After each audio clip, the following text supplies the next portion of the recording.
সুচ্যাং মনে করে যে ও হয়তো ধরা পড়ে গিয়েছে। তখন টাংচি বলে, তোমার হাতে যে ব্রেসলেটটা আছে ওই সেম রকমের একটা ব্রেসলেট আমি সুমিওর হাতেও দেখেছি। তো আমার মনে হয় তোমরা দুজন একে অপরের খুবই ক্লোজ ফ্রেন্ড। তাছাড়া তুমি যে ব্যাগটা ক্যারি করো সেই সেম ব্যাগ আমি দেখেছিলাম সুমিওর কাছেও। আর এগুলোই তো বলে দেয় তোমাদের ভিতরে একটা মিল আছে। আমার মনে হয় তোমরা একে অপরের বন্ধু। তো আমি সুমিওর নাম্বারটা চাই। আমি চাই সে আমাদের সাথে কাজ করুক। তুমি কি ওকে একবার কল দিবে? সুচেং তখন কল দেয়। মূলত কলটা সে লিনের কাছে দেয়। ও লিনকেই সুমিও সাজিয়েছে। ও বলে, শোনো সুমিও, তোমার সঙ্গে তাংচি কাজ করতে চাইছে। তুমি কি কাজ করতে চাও? লিন বুঝতে পারে যে এখন ওর সামনে তাংচি দাঁড়িয়ে আছে। লিন বলে, হ্যাঁ, তাংচিকে বলে দাও আমার কাজ করতে কোনো অসুবিধা নেই।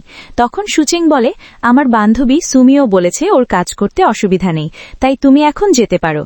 পরে সুচেং যখন বাড়িতে আসে ও পুনরায় সুমিও রূপে চলে যায়। ও নিজেকে একটু বাজি